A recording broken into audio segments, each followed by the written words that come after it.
I don't think actually anyone starts to become spiritual, or you could use the word tapped in or the word divine or whatever word you want to use, because I believe we all are that. We already are.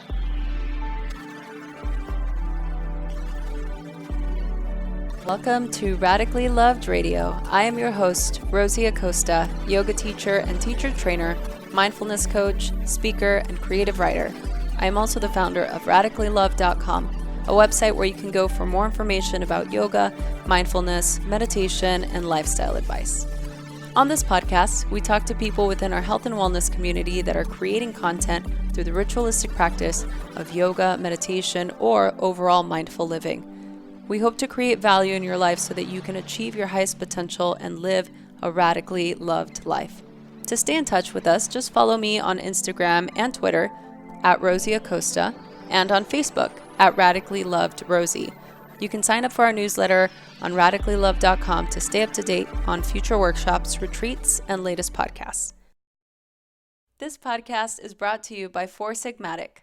I have been waiting for months for this product to come out, and it's finally here, the Four Sigmatic Mushroom Focus Shot. Four Sigmatic has always believed in seeking energy through nutrient-dense foods, sleep hygiene, movement, and hydration. So when they came up with this product as an alternative to all those gnarly energy drinks that are out there, I was so excited. This is the first ready-to-drink product that promotes focus and energy without all the gnarly ingredients. You can sip half of the bottle of lion's mane and guayusa with a powerful pineapple taste from only real ingredients. No artificial sweeteners or flavors are allowed. I can drink half of the bottle in the morning and then half in the afternoon, and it doesn't make me feel weird and jittery in the afternoon. Go to foursigmatic.com and use the promo code RadicallyLoved, that's RADICALLYLOVED, to get a special discount on all the Four Sigmatic products. Back to our show.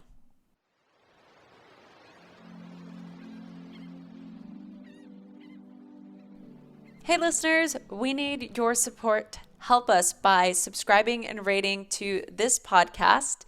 Send us a snapshot of your review or comment, and we will send you a very special Radically Loved gift. Send your comment to info@radicallyloved.com. You can also click on the show notes here on this podcast for more information. If you want to be part of our community, please click the link to our private Facebook group on the show notes of this particular podcast so you can be the first to hear of upcoming trainings, retreats, and special Radically Loved events.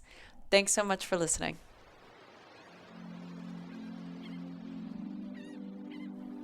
Danette May is a leading health expert and best-selling author. Her upcoming book, The Rise, An Unforgettable Journey of Self-Love, Forgiveness, and Transformation, is out now. Danette is one of America's leading health and fitness experts. She is the founder of Mindful Health LLC and the Rise movement. Danette has fast become a rare and unique voice of empowering women to construct the life of their dreams. I was lucky enough to meet Danette in person at one of Lori Harder's events and was quickly taken by not only her beauty, but her genuine interest in just getting to know somebody new. I had so much fun chatting with her about her book and just about her journey. It's a book that I really enjoyed and actually related to a lot. I'm so excited to have Danette on and as part of our community, and I can't wait to hear what you thought. Here's Danette May. Yeah, I am so excited to have you on. I just finished reading your book 2 weeks ago, and I was just so inspired and motivated and just excited to have embraced you in person. So thank you so much for being here. I am so excited to connect and to get deep. I can tell you're deep. I am. I'm a deep person from what I hear. I can feel it. And so Awesome. I'm really interested in hearing from you, having this incredible journey and writing this story. And again, it's like, I know that I've listened to interviews you've done, you've talked at length to your struggles and all the obstacles that you've overcome. But I'm curious for you as this process continues to unfold, how is it in your life now that you're still able to be in a grounded place, or is it not sometimes feel like you're in a grounded place? Because sometimes I feel like when I read these books that are so deep and inspirational, I'm like, wow, I wonder if they just like have it all figured out now, and like your life is just like rainbows and butterflies, you know? Well, okay, I really do want to say that's a really good question. So when you look back on the beginning journeys that you're referring to in the book, and if anybody's heard me speak, you hear about the pain and the loss of my son and the money financials and the divorce, you hear about all that stuff. And yes, that was a really, really chaotic time in my life. And I wouldn't say that I'm operating on that same level. I don't feel that it's that chaotic anymore. And I think it's because of the tools I've adopted. And honestly, I think it's because of the fall I've been in and my rock bottom, what you can call it the refiner's fire, the rock bottom. That was such a huge gift ultimately, because now I have this massive reference point. So nothing feels quite as big and quite as scary, and I feel like that's given me a lot more wings and a lot more just perspective. And for that, that's priceless. Yeah, and I feel like for people that again maybe have heard you speak before, maybe this is the first time that they're hearing your voice and hearing a little bit about who you are and what you do. This is something that I feel like a lot of people can relate to because um, you know, when we go through any adversity in our life, we can sometimes let that control the our destiny, right? We can let it control who we become in life, right? Like we have these predispositions that we feel we're married to, you know. I know for me, this has been hugely a part of my story. And again, that's maybe why I was so connected to your voice and your story because I grew up in a similar, in a similar, in the similar type of place with maybe not the loss and the heartache, but definitely in a chaotic, gang violent, traumatic PTSD experience to feel like, oh, this is it. Like, this is my destiny. This is just my life. I'm going to be living in this predisposition of my environment. And so I love how you were able to overcome that just by not just, right? I mean, there's a lot of things that you did to be able to get to where you are now. And so can you speak to a little bit of that place where you were and maybe people that are listening to this podcast feel that they're in now that really helped shine the light to the road that you've taken? Yeah, well, I first want to say pain is pain. We can get caught up in looking at other people's lives and going, oh, they have it worse, or I Uh-huh. have it worse, or that seems really heavy and this seems lighter. Pain is pain. So whatever you're going through, you have these two options, and one is to let the story, that whatever the current story from the pain, rule that life that you're going to continue going down. Because the biggest thing I want to say at this point is write down this. What is the story you're telling yourself? Because pain is pain, right? And so Yeah. you're telling a story around that pain. And if I was to look back, and maybe even you looking back in the past, you could either sit in that story that was the current story of I'm not enough, I'm terrible, my life is in shambles, my life is ruined, I'm going to be a financial ruin my whole life, I'm never going to amount to my dreams, my family did XYZ, my ex did XYZ, and woe is me, right? Mm-hmm. Or you can rewrite your story. And we all have that power. It's just deciding that I'm going to change the story. I'm going to change the story that this pain is terrible, that what this person did to me is terrible, that I'm never going to amount to anything. They stripped something from me, they took something from me, and therefore I'm never going to amount to what I was destined to amount to. Or you can flip that on its head, it's up to you, and decide that actually this happened for me to show me my power. This happened for me to rise up into my fullest expression. This happened for me to create more empathy. This happened for me. You can create whatever story you want, but you get the point. And you basically have two choices. And so you get to decide, and every human gets to decide. And some people choose the current story, and some people write their own. And I'm so thankful, and every day I write my own. Oh, I love that.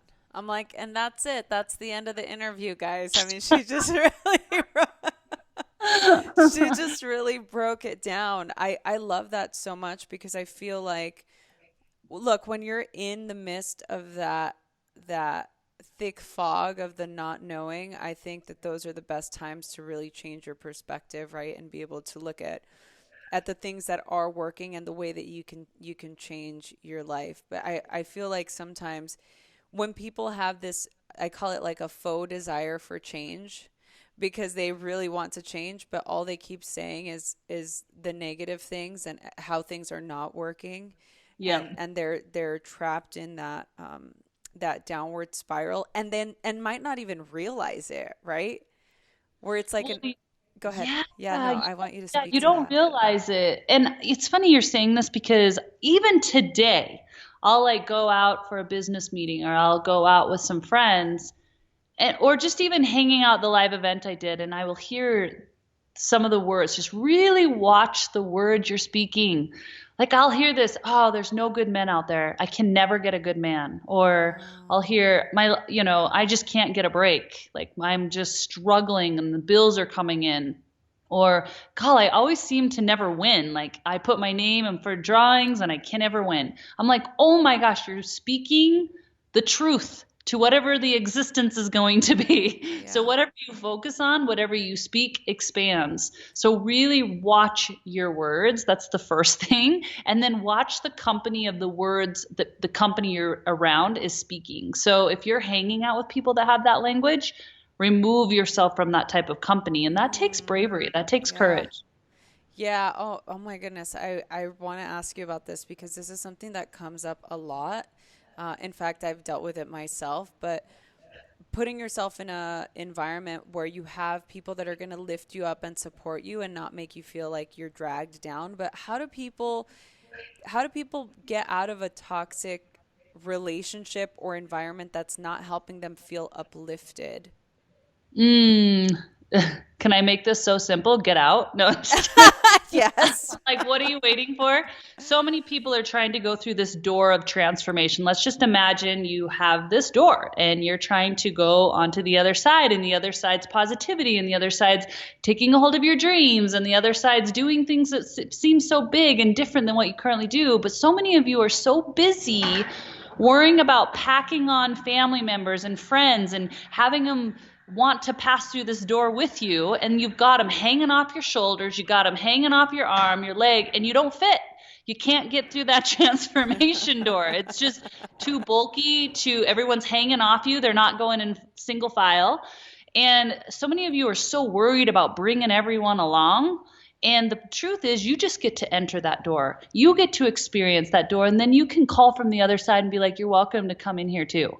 But you got to let go of trying to carry everyone in through that door. Wow, yeah, you're absolutely right. And I think that's such a huge block for people because they feel like they won't feel the happiness of the transformation unless they're bringing other people along, right? Yes, yes. And you'll find that that level of transformation, you don't need anyone actually. And that's part of the joy. That's part of the transformation is that you get to fill yourself up, that you don't need anyone actually to do that. And it's scary because you don't know, but you'll have to look to people that you feel that is inspire you, that you're like, oh my gosh, it seems like they're on the other side, and trust what they're saying because they're in a new realm than you. So trust that they're like, you're not going to need those people. You're going to be just fine. Wow, yeah, absolutely right. Danette, how did dealing with the struggle and the loss of your child and being in these places help shape your spiritual path? Mm.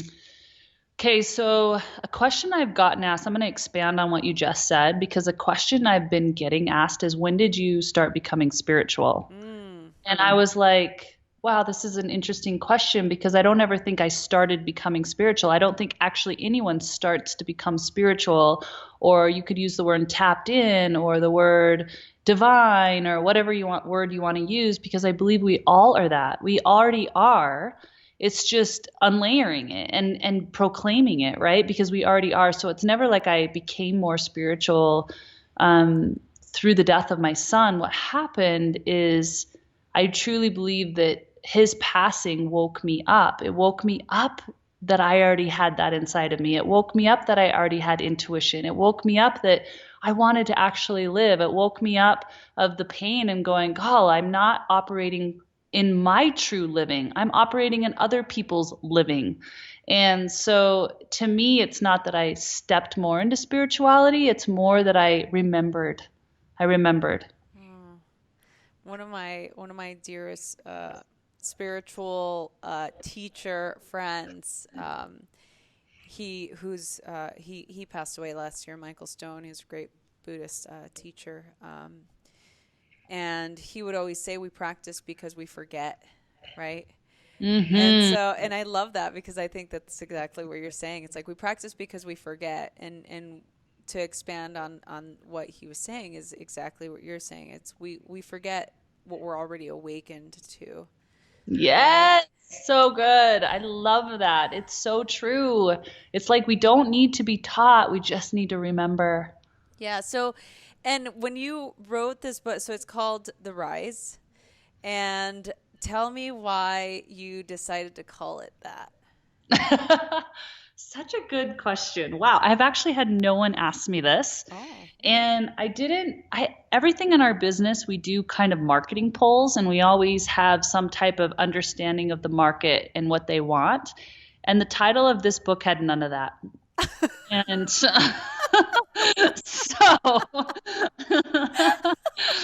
it had none of that. And I don't know what that means, but that's just the truth. Um, Literally, I'm sitting as I often do in body work. And in body work, I tend to receive information. I'll just randomly remember things or thoughts come to me. It's similar to my soul writing time. And I'm sitting in this body work and it just feels like I am in divine alignment. And, my husband's actually receiving body work at the same time. And we both got off the table and we're like, this word, the rise, keeps coming up in my mind. And I was like, whoa, that's something. I don't know what that is. Like, we were like, do we call our business the rise? Like, what is this, the rise? And then about 7 months later, I was like, oh, we should look into doing something with the rise. And he was like, oh, it's a terrible name. Like, no one even knows what that means. He's like, we're not going to do anything. And I was like, no, we'll use it later. I don't know where it's going to come up again, but that was a really special moment that came to us. So I always had that in my back information, right? And then I get this book deal, and Hay House goes, you can write on anything you want, and you need to do it in 6 weeks. We're gonna fast track your book. Oh. Is really rare in the Hay House world. Publishing companies typically like to go 18 months. They have a system, they tell, you turn in a book proposal. I did none of that.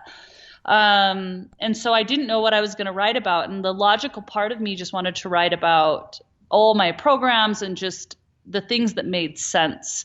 And I had a really, what I would call a spiritual moment. In Hawaii, I happened to get into a sacred burial site that I wasn't supposed to be in. I didn't know it at the time because it was dark, but it was basically, you are not allowed in this space. But I felt called to go into it, and I didn't know it was a sacred burial site at the time. And I sat in there and I was meditating, and I seriously felt like I was being asked to share my vulnerability, to share my mud and my muck, to share the things that are lighting me up, to share all the things I didn't want to share. Because so many women in particular are so afraid to be fully seen, to stand on top of their stories, to be vulnerable, to be misunderstood, to be judged, that they're holding themselves in. And I was no different. And who am I to teach that if I'm not willing to go there? Because there was many stories I hadn't shared with anybody. Even my husband didn't know all those stories in that book. Wow. And it was a big wrestle with my soul. Like, I was like, no way. Like, why would I do that? Especially for my first published book, no way. And I know enough now to know that when I receive this information, that it's not by chance, right? So I have to listen or I'll just be miserable. Yeah. So the word, the rise, came back to me. It was like, the rise, this is your rise. And now I truly feel like I'm on a whole nother rise. Like, the rise indicates that you've never arrived. The rise doesn't mean you have to start somewhere. The rise is just simply you're moving up into whatever you're needing to move up into. Oh my goodness. I'm just like my jaw is like on the ground right now. I'm just like, yes. This that and for me that was what spoke to me because I felt that I felt that that title was so encompassing of everything that you wrote about because it is not this intense treacherous climb. It's like which it's a rise. It's something that just continues to pull us upward. There is no, it's like there are no mistakes, right? Or there are no um, obstacles. It's like they're all just lessons. The people, Mhm. everything that comes into your life is just an opportunity to learn something new. Um, Absolutely. and I love how you incorporated all the different modalities, food and mindset, and the empowering elements to into one place. And again, I know that these are the tools that you use for your business that have worked, and I feel like so much of the the umbrella that we're under in this world of self-development or spiritual growth encompasses all of these things, and you would think that at this point we would figure out, like we need to actually do work. It's not just about sitting and meditating your life. It's about actually like doing putting the right things in your body and moving your body and all of those things. So can you speak to that a little bit more? Yeah, so I what you're referring to is this part in the book about what I call small hinge movements because I love this quote, small hinges move big doors. And I truly believe that to move into the next realm of who you know, the next realm of possibilities, the realm of who you know you're meant to be, the goals, whatever it is, it's not the big break. It's not the right connection. It's not something grandiose. It's the three things you're willing to do each day that move the needle forward. And they're smaller. They're small hinges that move that big door. And so it's interesting because my mess became my message. I didn't start eating these healing foods that were superfoods and moving my body because I was going to create this business that I operate today. I was doing it to save my life. I was doing it to have more energy to get up in the morning and be a single mom again that day. I was doing it to get out of the brain fog and the depression that I was feeling. I did it because I looked at my daughters and I had to do it for them, right? And then as I started to do the movement and the eating the foods, I was watching my spirit start to open up. And then I was really open to the idea of mindset work and the power of the mind, which a lot of people think is woo woo or out there or that doesn't make sense. And it's like as soon as you open up the portal of yourself from healing foods and movement, you actually are aware that power of the mind is like key. And so for me, I started stepping into that, and my whole world was changing at a very rapid pace. And I was watching as all the different paradigms in my life were shifting and all the different relationships in my external world was shifting. And I have to say, everything was shifting and it looked beautiful, but there were a lot of people who didn't like that shift, that couldn't understand that shift. Family members, friends, like people fell away, and people will fall away from those of you who decide to step into the truth of who you are. And it's not always roses, and it doesn't feel easy in the moment, but at the end of the day, I'm here for me and God. And for me, I'm just here to do what I'm meant to do, and I'm not here to please people. Yeah. So that was the journey, is those three things, and it's still the journey today. Like I am still in my rise, and these are still the same three fundamental hinges I do every day. Yeah, and I feel like I mean, like we all go through these processes no matter how much knowledge and insight we have, right? We're human. We go through these like Yes. different lulls, especially like I go through it sometimes just, as a teacher and as a teacher trainer. So I get to teach these people to become yoga teachers, and I get to see their journey and all these things. But there's also moments where I'm like, wow, I'm really tired. Or like, am I supposed to still be like a regular human that gets irritated and like snaps at people and Yes. like has, those fleeting human moments of just wanting to take a break and feeling overwhelmed. I think that it's important to acknowledge that, but to also know that you're still in the process. And I love that about you, and I know that that's something that you really focus on doing.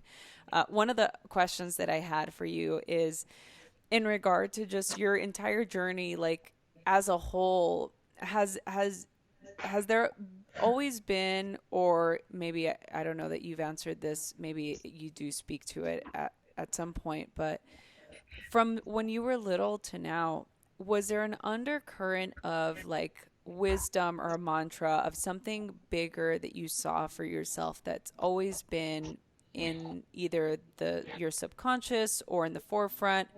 Does that make sense? Absolutely. I think what you're asking me, tell me if I'm wrong, but you're asking me, was there, when I was a little girl, was there like a vision or something I would see or feel about my destiny? Is that what you're asking? Yes, that's it. Um, Thank you.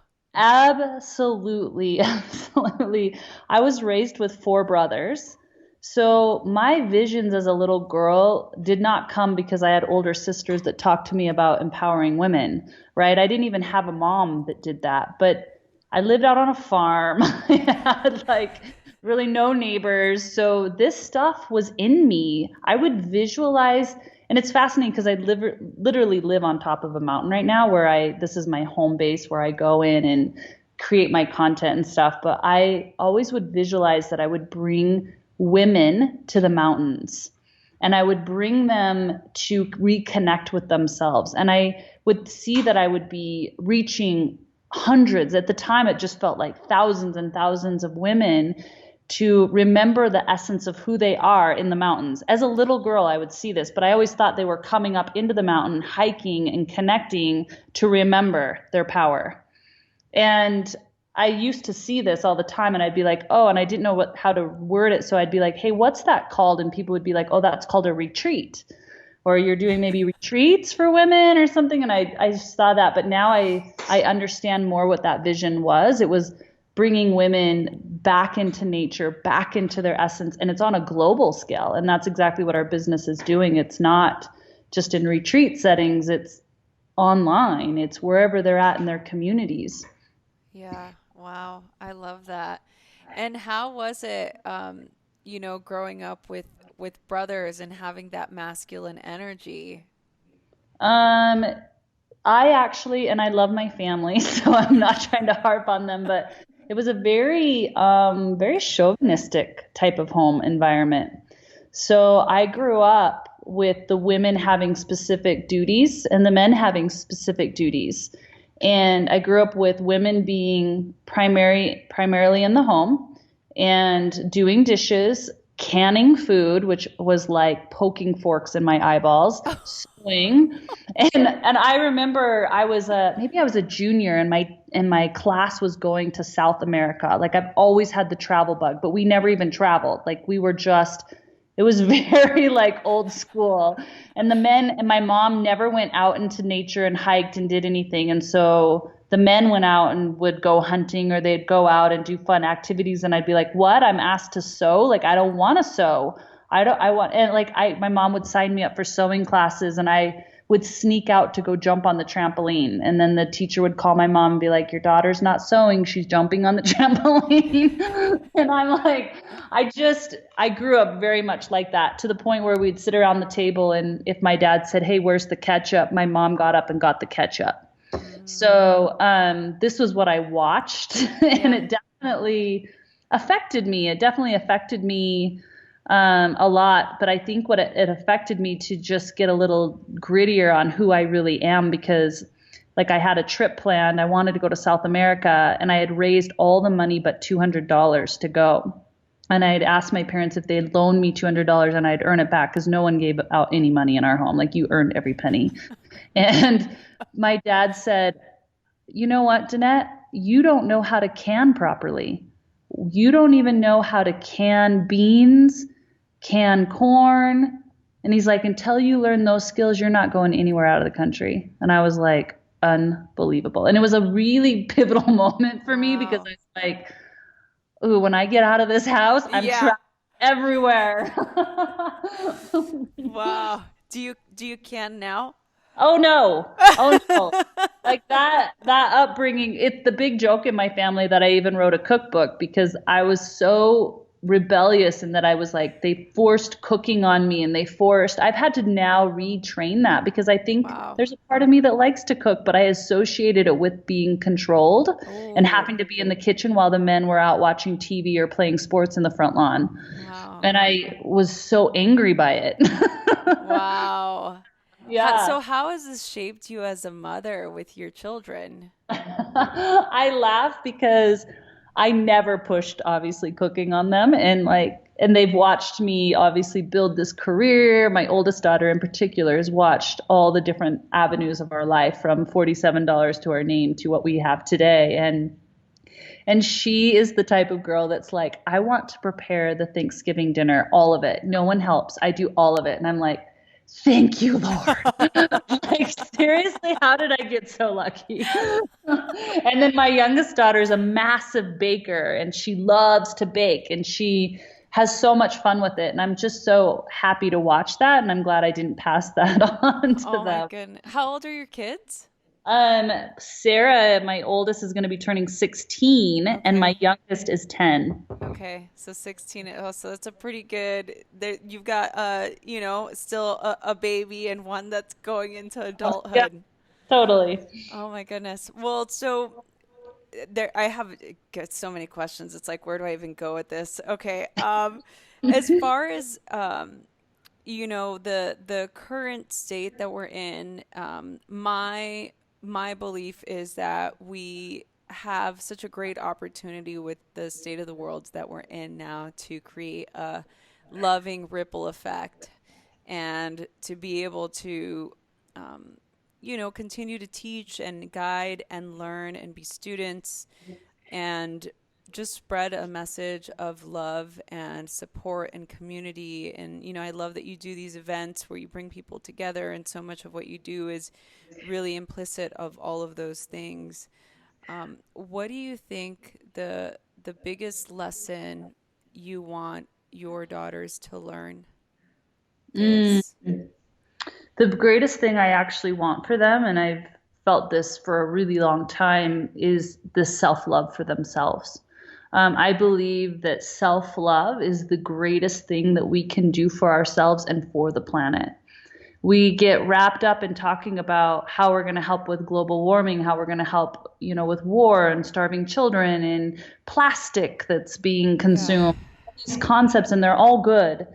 But I really believe at the core of my essence that if we all stepped into, and I love that you have the title Radically Loved, because if we stepped into radical love, which that is in our mission statement, radical self love, and that means loving all the dimensions of who you are, the wild, the crazy, the soft, the scared, the strong, all the different dimensions, because we all have them.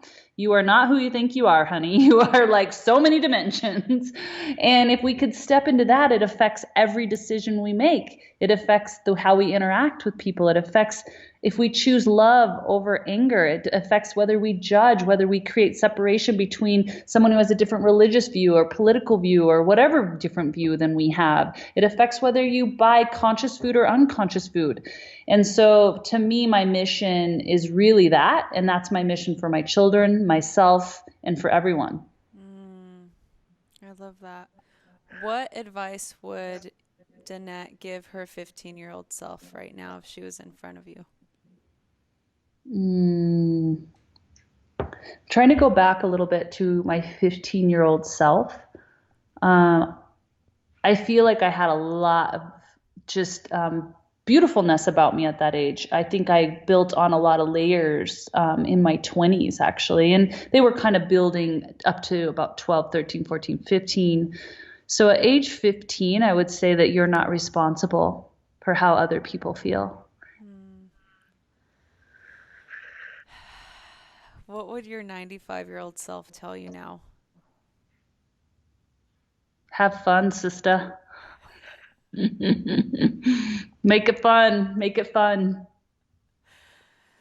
What is your greatest dream for your children? That they find their truth and live in that truth. Danette. Oh my God. I love that. I love that so much. With regard to this particular forum for this podcast, I created this podcast as a way for people to come to listen to people's journeys and maybe receive some value in any of the content that's provided here, or just to feel supported and feel like somebody else has been in their shoes at one point. And the idea is that we are all radically loved by, God, universe, source, whatever higher power of your understanding. It's exactly what you said. So the universe works for us and not against us. And so I just have a couple more questions for you. And the two pertaining to this particular podcast is, how do you feel radically loved? And then what do you radically love? How do I feel radically loved? When I feel the juiciest, like the most peace, the most connected, is when I step into doing what I'm asked to do. So for example, I put on that large 1,500 women event, and those events don't have ROI. They don't make a lot of business sense.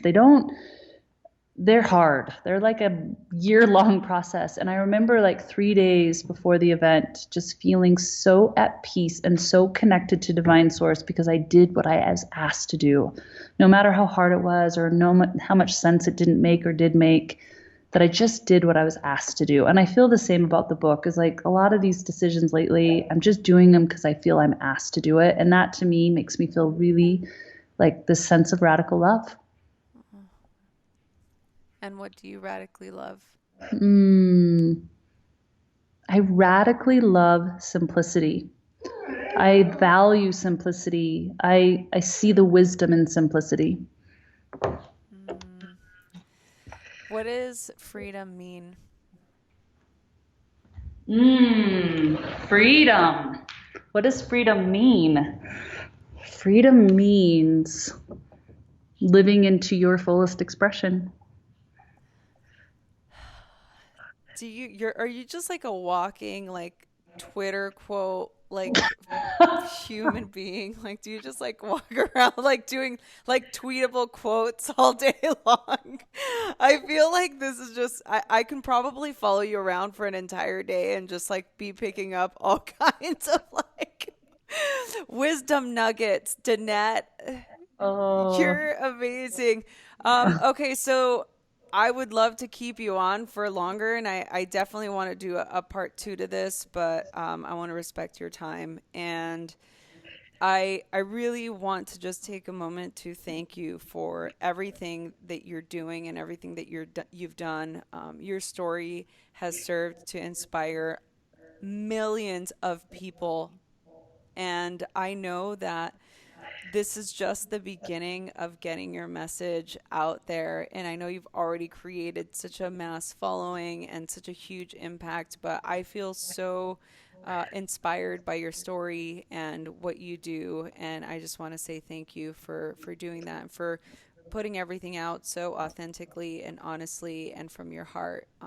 I think that people that read this book will really feel that. And so I, again, want to just say thank you for that.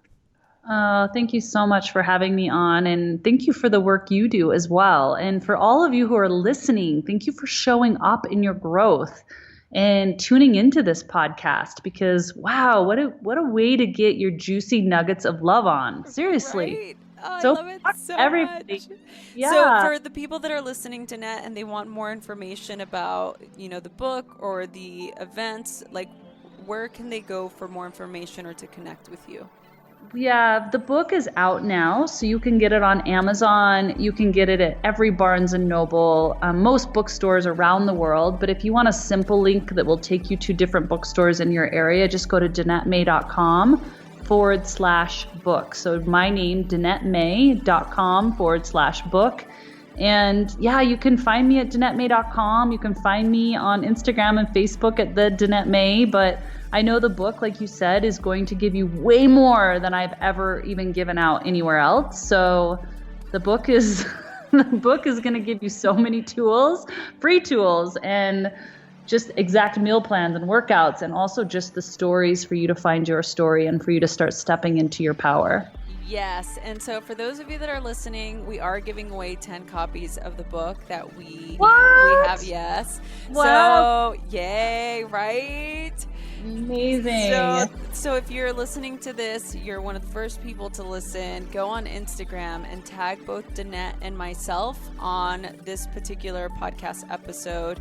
You can tag it on your Instagram feed or in Instagram stories, and you'll be entered to win a free book. And we'll ship it to you with some Radically Loved stickers, and it'll be amazing. And then you'll tell us how much you loved it. Wow, that's amazing opportunity. Thank you for doing that. I think that's amazing. Yay. Awesome. Danette, you're the best. Thank you so much for doing this. I loved having you on, and I hope to have you on again. Oh my gosh, it was so much fun. You're amazing. So keep it up. Hey everyone, I hope you enjoyed this episode. I am so excited to continue to do this. Please share this with your friends. Email us, message us on Instagram at Rosie Acosta or on Twitter at Rosie Acosta. Subscribe on iTunes, write a review. We love doing this, so please help us continue to keep this podcast going. Thanks for listening. Is there something missing in your life? Is there something that you want to do in the world to create an impact but feel that it's overwhelming? So many of us walk through life feeling unsatisfied, overwhelmed, tired, and desperate for a deeper connection, but don't quite know how to achieve the things that we want in life. Join us this spring at the Dunsky Castle in Scotland for 7 days of yoga, meditation, and yoga nidra, all focusing on finding your life's purpose. During our time together, we will learn how and when to take action, how to lead from our heart and not our head, how to break up with our inner critic for good, and dive deep into learning about desire and discipline and how this creates a purposeful life. For more information, go to radicallyloved.com, or you can message us at info@radicallyloved.com, subject Scotland. We'll see you soon.